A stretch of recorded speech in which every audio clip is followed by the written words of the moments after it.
We begin here. The ANC has just announced the list of additional members of its National Executive Committee. This ahead of the much-anticipated December National Elective Conference. Today's announcement of 200 names comes at a time when party president Matamela Cyril Ramaphosa finds himself in a crisis. An independent parliamentary panel has found that he may have a case to answer on the Phala Phala farm theft matter. eNCA reporter Pule Letshwiti-Jones tracking that story for us, joining us now live from the HQ of the governing party, that's Luthuli House. Good afternoon, Pule.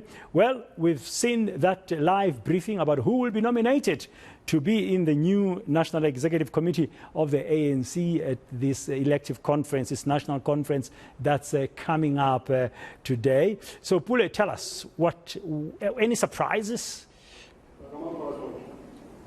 Yeah, well, we see some newly fresh names who may be possibly making, an introduction to the National Executive Committee, which is the highest body decision maker within the ANC, such as the likes of Sihle Zikalala, who actually took us by surprise, topping the list there. But we also see some of those who are making a comeback, as the likes of the Mr. Malusi Gigaba as well, who will be returning, possibly returning to the NEC if successful. But one must also reiterate, pretend that this list isn't final, because the ANC as well, the former president Kgalema Motlanthe reiterating that it still needs to undergo various strict vetting measures and of course conditions to see if it abides by the party's rules and the party's constitution as well. Because what we also witnessed is that some of the names who are on the list here are those who have been criminally charged or facing crime charges, amongst other issues as well. So those are some of the issues which may hamper some of the nominations and candidates who are on the list here. And if they are to be found guilty, or if they are to be seen to be facing these charges or in breach of the party's constitution, then they may be of course disqualified. But a very interesting pattern here when we look at the list is that most of those topping the top 100 of the list, particularly within this newly additionals that we've seen today, are those who are sympathizers as well of the current president, Cyril Ramaphosa, which means that if he were to be still president by then, after the National Elective Conference in December, he would still have that stronghold within the NEC as well. And we also now realize that Kgalema Motlanthe, the former president, is saying that it's top 100 of male candidates and top 100 of female candidates. But let's just take a listen to what he had to say when reading out some of the names there. We have as the first name Sihle Zikalala, totals are 1,447. The second name is Malusi Gigaba, and the total is 1,366. The third name is Mduduzi Manana, and the total is 1,268. And the fourth name is David Masondo, total 1195. Fifth name Fikile Mbalula, total 1192. Sixth name Stella Ndabeni Abrahams, total 1170. 7 Ronald Lamula, total 1140. 8 David Makura, total 1107. 9 Togo Didiza, total 1104. 10 Andile Lungisa, total 1013. 11 Tembing Kadimeng, total 983.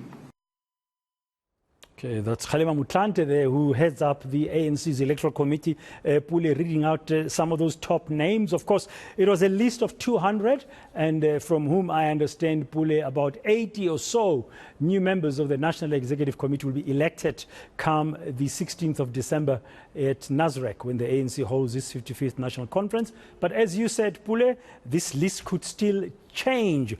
One of the issues, or one of the criteria that Kgalema Motlanthe said even last week, when 2 weeks ago, when they announced the 16 names for the top 6 positions of the ANC, was the fact of financial scrutiny. At the time, he said the top 6 nominees had been subjected to such a scrutiny. What about this list of NEC members?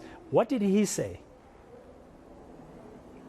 Yeah, they will be subjected to scrutiny as well in terms of having to reveal some of the donors and financial sources, including their campaign managers, most importantly. However, what we established and found out during this briefing is that Kgalema Motlanthe did make quite an important point, saying that they had to now go back to the drawing board and deal with some of the nominations and candidates rather who were refusing still to reveal some of their financial sources and records, which is something that they take quite seriously, because obviously they would want to look at the trade line and the track record of where the cash flow will be coming in to ensure transparency and to ensure that the organization isn't hampered like what we've seen before when the current sitting president had been brought under scrutiny for some of the finances who funded his presidential campaign as well. So those are some of the things that the party says they will be learning from, the mistakes that they will be trying to rectify.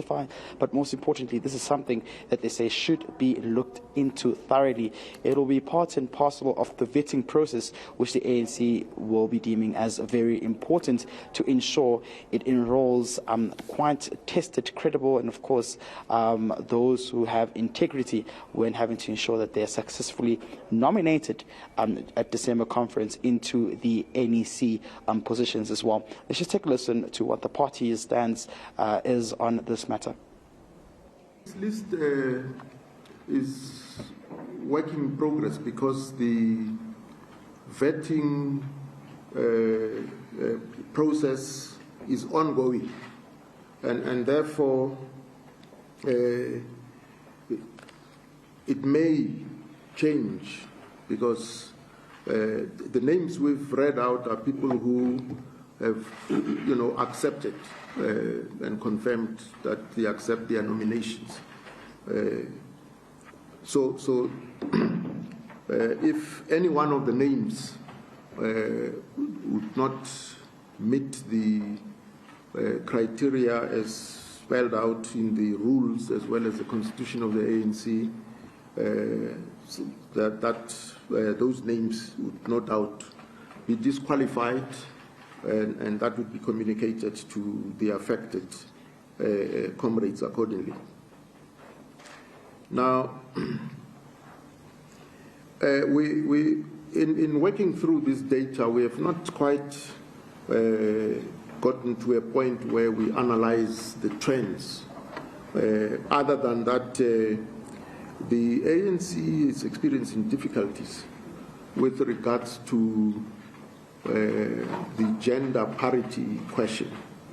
It's very clear that very few male comrades in the ANC see it as their duty and responsibility to nominate capable female comrades for positions of leadership.